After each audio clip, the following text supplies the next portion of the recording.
on the Reno Show. I'm embarking on a huge office transformation. I reveal my at-home Kokodama DIY. Patricia Lohan joins me to unpack Feng Shui for your kitchen, and I have a one-pan Brussels sprout recipe perfect for the Reno site. I can't wait for you to join me for a brand new season of the Reno Show.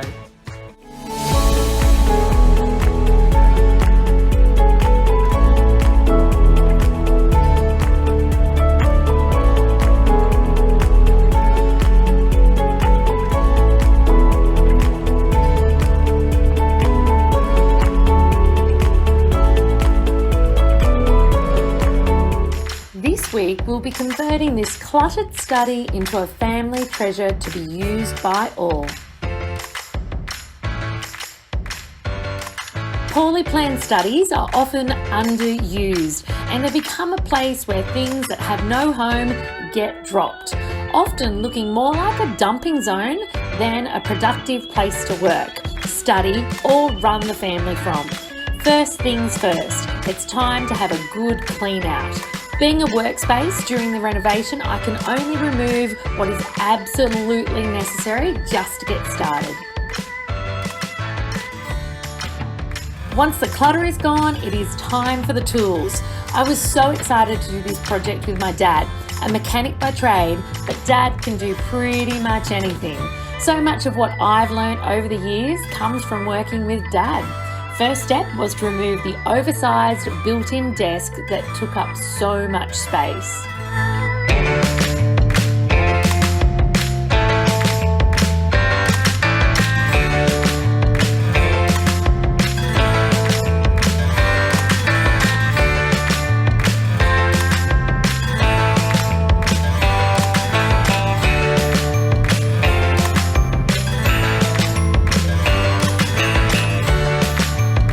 I'm a huge fan of recycling and gifting, and this carpet is being gifted to a local family who needed it for their little one's bedroom. So I wanted to make sure I kept it in tip-top shape until they were ready to collect it.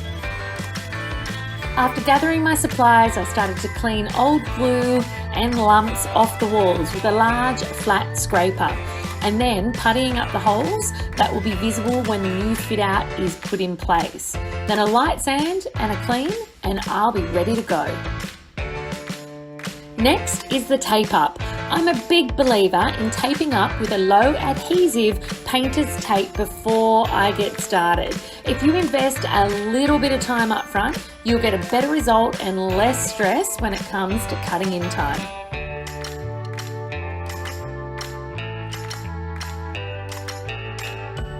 I'm using Taubman's Endure on these walls. I find it my go-to for not only coverage but also washability, and the colour I've chosen is a Taubman's Miss Universe. It's a really crisp white with a clean tone that is going to work really well with the surprise feature in the room. I'm super excited when it comes to painting.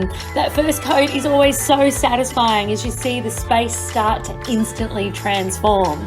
You can tell that this room hasn't been painted in 12 years, as the walls were breathing a sigh of relief as that first paint was rolled on.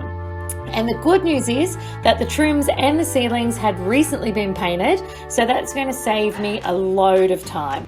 Once I got that second coat on and I was happy with the coverage, it was time to remove the tape and check out my handiwork.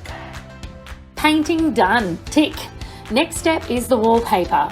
I've gone with a removable self-adhesive wallpaper from Rocky Mountain Decals. Now, if the proper steps are followed as they're laid out in the instruction packets included in every single order, then it is easy. It does help to have a friend with you and to not be in a rush. A little bit of patience will have you transforming your room before you know it. Now, these decals or wallpapers are great for not only homeowners but also people renting, as they truly are removable. Now, I chose in this case to make it removable in case I change my mind in a couple of years, and then I could easily change out my wall. Once you get it straight at the top, it is just like covering your kids' school books. Slowly pull the backing down and smooth it onto the wall with a card that comes with the wallpaper. Now, I did decide to go this alone, no phoning a friend, which made it that little bit more effort, but it was totally worth it. Now, I'm in the middle of doing a study makeover for quite a large family. And one of the things that I'm concentrating most on in here is the idea of bench space and storage. So it needs to be somewhere that an office can function from, as well as somewhere that the multiple children in the family can come and do their homework and have clear, beautiful space to nurture them. But inside of this bigger project, I'm concentrating on a really special and bespoke bench set to go into here, and it has all the elements I'm after. So it has piles of storage. It actually has 3 of these flat pack units as the pedestal base for the actual desk, which is very exciting. I'm going to show you more about the bench top later. And these guys are actually purchased, so I have 3 of them. These guys are actually purchased from an everyday flat pack distributor. These ones are from IKEA. So they cost me next to nothing. They're highly practical, but if I'm going to be really frank, leaving them in their existing state, yep, they're beautiful, but they could be so much more. And you know, our world is absolutely fixed and people are completely all over recycling old pieces of furniture, but one thing people often miss is how they can customize and make new pieces of furniture that they purchase their own and amazing and bespoke. So yep, these are great, functional, really attractive pieces of furniture that are going to work as the plinth for the much bigger desk project inside the study. But what I want to show you now is how you can convert these from just being beautiful storage items into amazing custom bespoke items using a set of simple handles. So let's get started. When I'm drawing on furniture, so that I don't rough up the surface, or if I make a mistake I can move my mark, I do like to use some painter's tape, which will be popping in the center of each of these drawers before we actually start to measure out the dead center and mark it onto there. Once we've done that, some simple drilling and popping in these beautiful handles. So check these out. I searched and searched for these because I wanted something really unique, not just your standard silver or your standard gold. I wanted something that really showed, I guess, that beautiful bespoke feel that you can put in when you research and when you look really hard for what you want. So I actually got these off Etsy. They're a gorgeous, gorgeous handle. They're a take on an agate or an agati, depending on how you say it, handle with a gorgeous gold rim. Can you see that? There you go. Really cute, hey? So they're going to be the star center pieces on each of these drawers. So let me show you now exactly how you need to do it. Apply your tape to each drawer. Then, with a measuring tape and a pen or a pencil, draw out the center of your handles, both in height and width of the drawer. It doesn't have to be in the center of each drawer front, but wherever you choose it to be, you need to be able to replicate that on each drawer so you have a cohesive look when you're finished. Now it is drill time. Make sure you get that drill bit that is slightly bigger than the screw of the handle. The tape will also help you protect the drawer front from any splintering or if the drill bit slips. It is essential that you drill the hole orthogonal to the surface to make sure that the handle will sit flush with the drawer front once it's installed. Give it a clean up, remove the tape and get ready for the next step, which is simply screwing on the handles.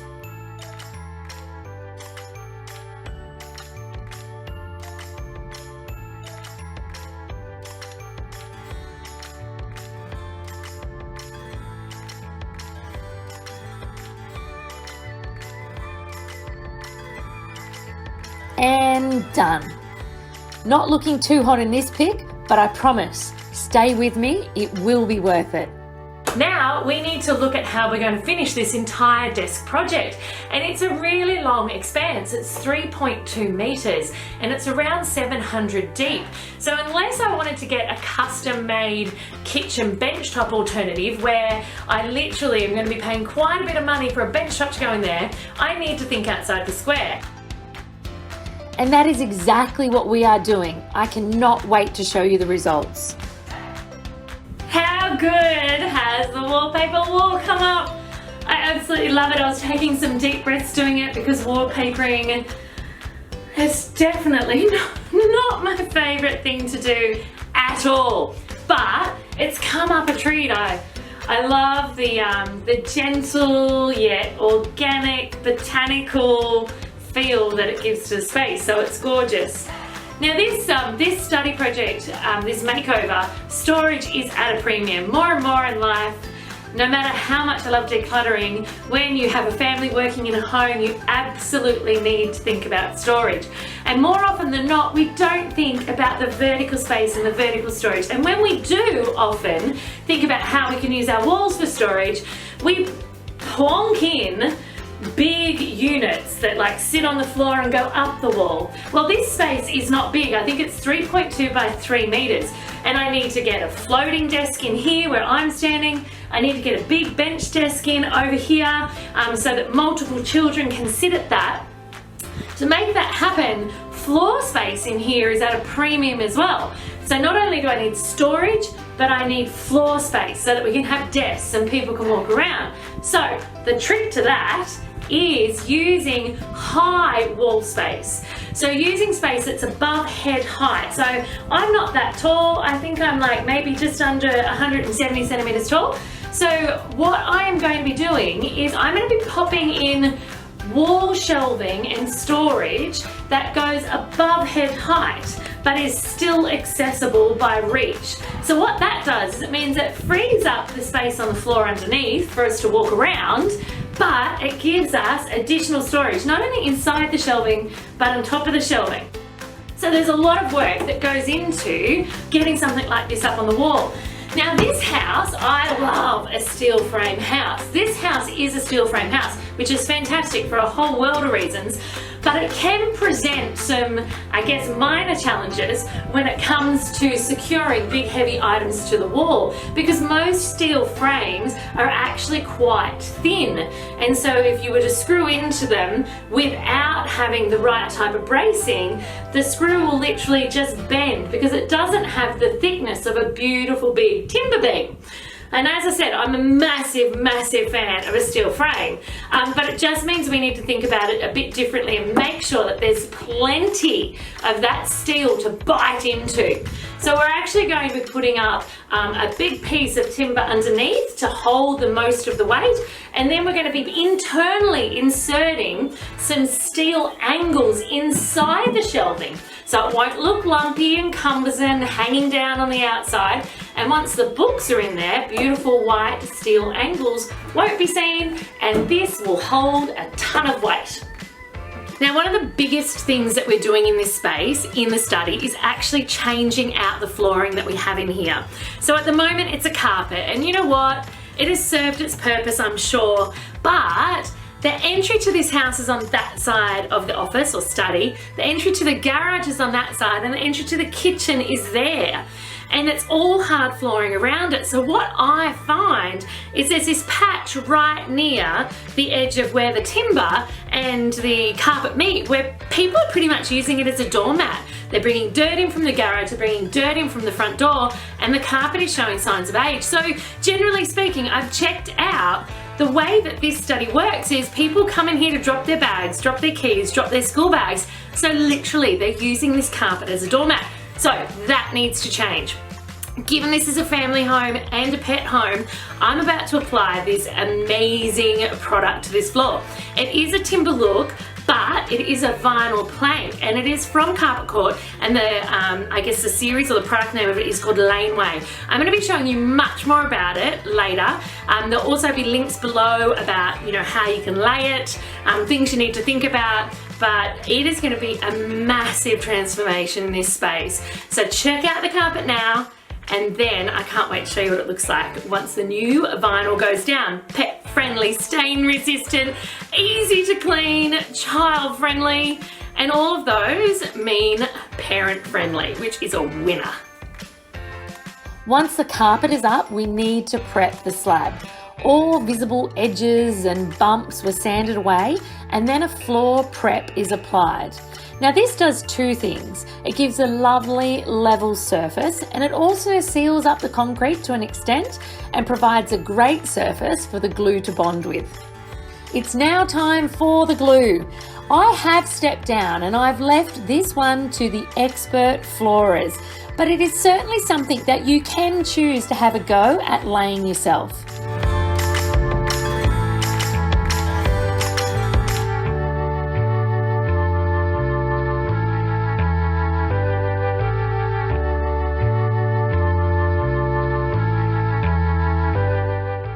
And bring in the amazing vinyl plank boards.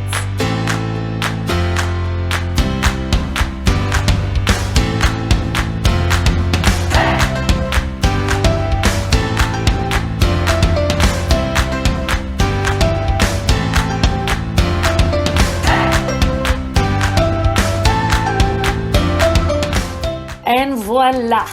It needs a good clean, but wow, I can totally tell this is the perfect choice already. The study is certainly taking shape. I'm really happy with how it's looking, but even though I feel like I've come so far, there is still so far to go. I mean, I've got to paint the bottom of the shelf that we mounted up on the wall because there's big screw holes in it. I've got to transform these, I've got to paint the top, I've got to put in a splashback, and then naturally I need to style it. So I've come a long way, but there's a long way to go. Now, all these little projects that I've just mentioned, if you want to know exactly how I pulled each of those out of the bag or how I made them happen, check there's links below to those direct videos. And make sure you catch the next show to see the big reveal of the family office space. It is super important when you're renovating to stay healthy and well, to make sure you are a powerhouse all the way through, and one way of doing that is eating well. So today is all about showing you how you can make amazing, healthy, nutritious, easy meals with one gas burner and one pot.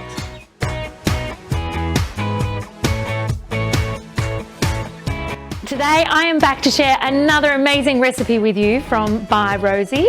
It is pan-fried Brussels sprouts with crispy bacon and parmesan. For this recipe you will need the following: a large handful of Brussels sprouts with the bases cut off and washed, smoky streaky bacon, a bunch of broccolini, a red onion, some olive oil, 2 glugs of Worcestershire sauce, 3 tablespoons of Greek yogurt, some grated parmesan, and some salt and pepper. Now this awesome recipe, the By Rosie recipe, calls for 2 fry pans, but we're skint for fry pans at the moment, so we're going to just adapt this amazing recipe using one. So first we're going to, with a little bit of olive oil, fry off those onions. I'm going to pop them in a bowl because we do only have the one pan, and then I'm going to also, with some olive oil, a couple of glugs, I am going to fry up the bacon. So these have softened up nicely, and because we are working just with one pan, I'm going to set them to the side. There's a little bit of broccolini in there, rough and ready, just like me. Now let's bring our big chunks of the smoky streaky bacon into the pan. Oh yeah. All right, this is getting really crispy now, as you can hear. So I might turn that back down just a little bit. I turned it up to get the crisp on. Now we're going to return these onions to the bowl.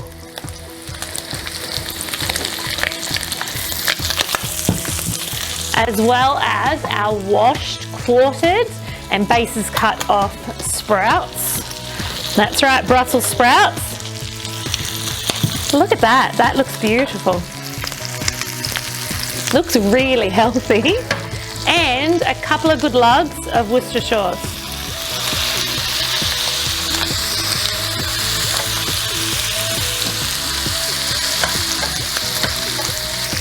That is actually looking delicious. Why do I sound so surprised? All right. And next on the recipe, add in the broccolini. This is a health feast. This is amazing.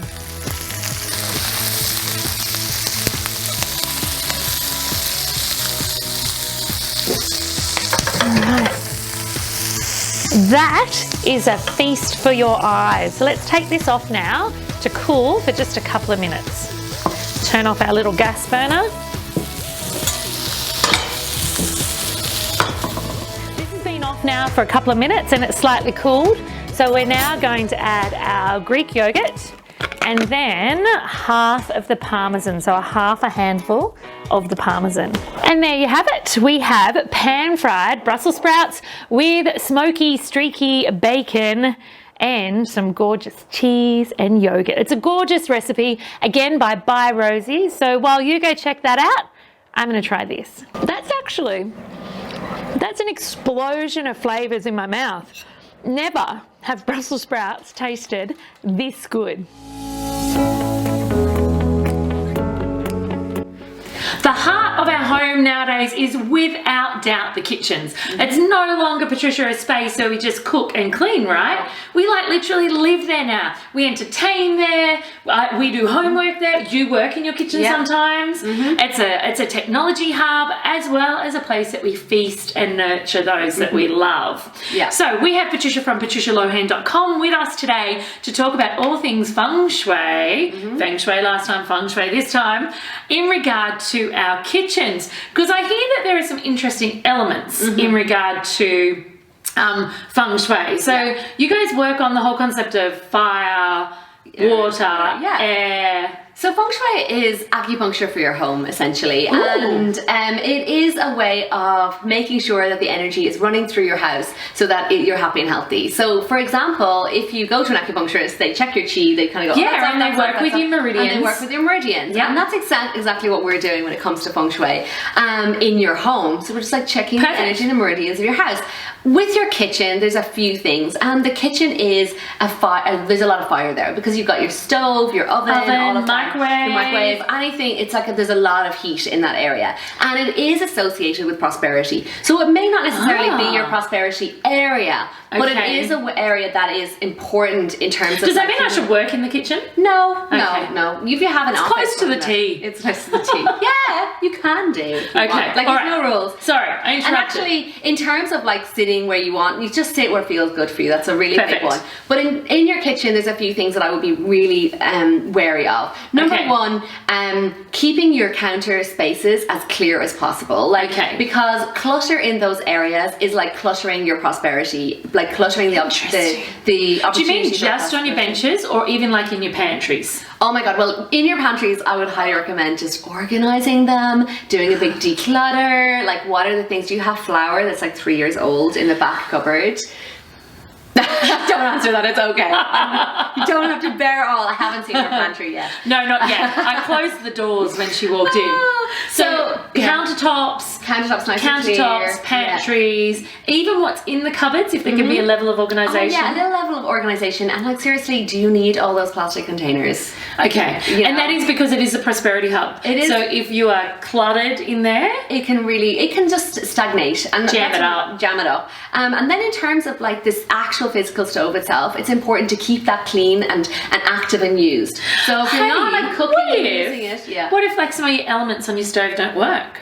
Again, your prosperity is being like interesting blocked and not really being allowed to create, because that's where you create, where you actually nourish yourself from. Totally. So it's really that sense of nourishing as well, and making sure that your oven is working 100%.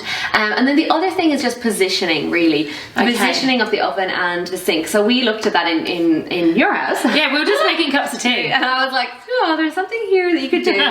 So essentially water is also going to be, you have your sink in your kitchen, and one of the things is that fire energy of the stove, which is associated with prosperity, can get put out by the energy of the sink. So it's like fire, water puts out fire. Absolutely. So to just eliminate that energy, what we would do is we would just, so if they're side by side, for example, if the stove is here and the sink is right beside it, between them you would just put like a plant, just like a little plant, something green in between there. So what happens is the water tops up the plant. The water tops up the plant. It feeds the energy of the plant, and then the herbs. Perfect. That's perfect. Or a small, like if you have like a container for your washing utensils or your soaps, you could definitely put that into that, or like a green soap. Or what about a timber container? Would that work? No, because it's not alive. It's not alive. So it needs to be green. It needs to be green or alive. Okay. And then otherwise, the other option, and sometimes I see this, well, I've just seen it with you, but your stove is opposite your sink. So for example, your sink is on an island or vice versa.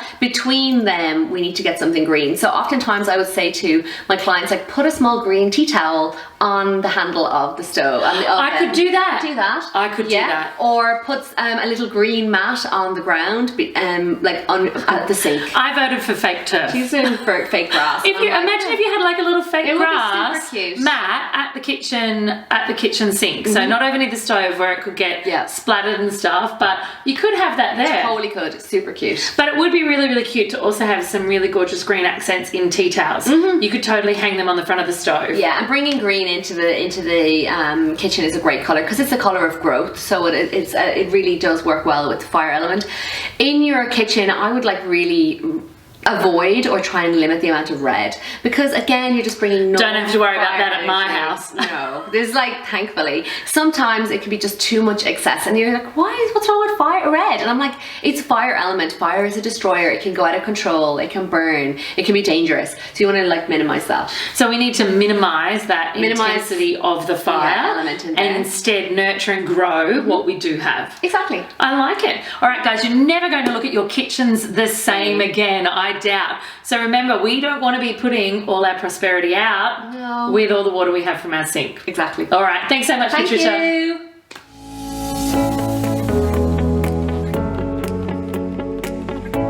Today's style hack is all about greenery and bringing into your spaces greenery in a way that is quite simple, I find, to keep alive.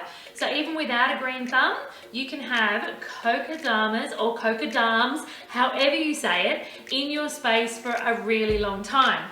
So to make this happen today, you need some seed raising mix, you need some peat moss or cool peat, and you also need some sphagnum moss, and naturally, you need some plants to do it with. I love kind of the bushy, leafy variety. This one's actually going to become a trailer. I picked these up just from my local nursery, all unbelievably affordable. And to finish it off, we naturally need some string. So let's get to it. The first thing we need to do is to actually soak our sphagnum moss. So some people soak this overnight. I find if it's soaked for a good 15 to 20 minutes, it is plenty. It does puff up, so as it absorbs the water, so definitely don't throw in the entire thing. It's an interesting consistency. Whilst that's soaking, let's get the rest of our mixture ready.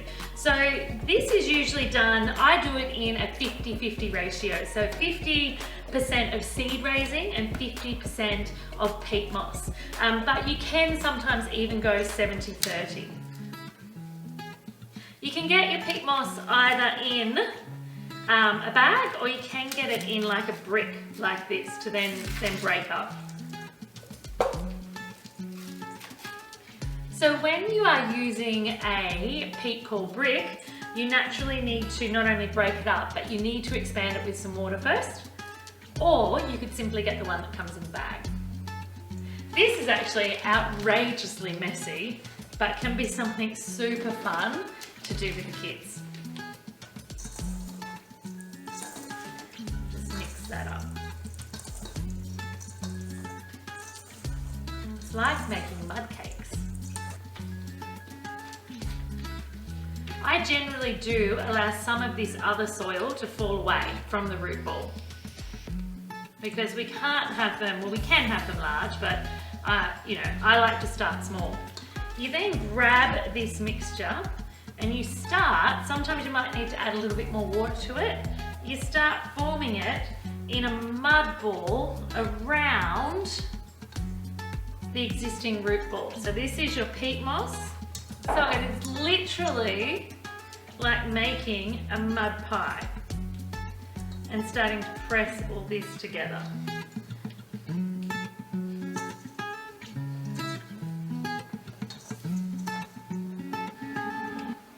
The plant will get a little bit roughed up as you're doing it, but it will survive and it will thank you for it.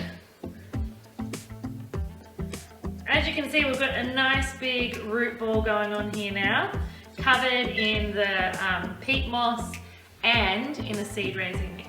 Okay, now that we have this really tight ball happening here, I'm going to start to layer my drippy sphagnum moss around the outside.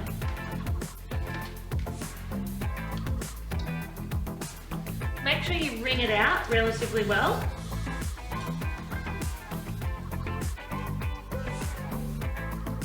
I like to sort of space it out into kind of wads that I can then wrap around the ball.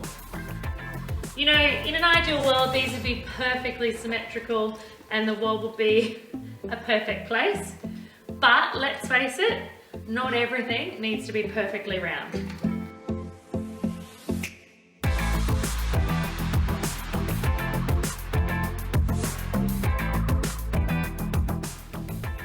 Now don't be frustrated if you're finding that bits are falling off, because that is exactly why we have the string to secure it all. There's nothing glamorous about this job.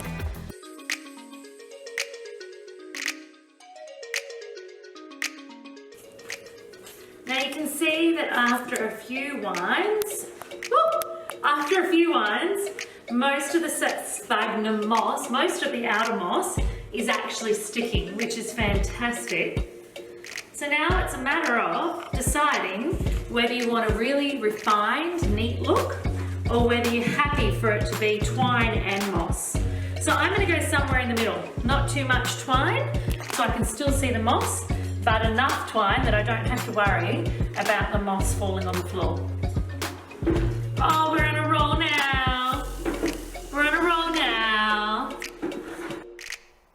And now it's time for the second one. And if you find one of your loops is maybe a bit loose, don't stress, because you can always go back over the top of it and secure it. And I'm going to secure the twine. Sometimes you can just tuck it under, other times it's kind of nice just to tie a little knot in it. And there you have it. Super messy, super fun, and just beautiful.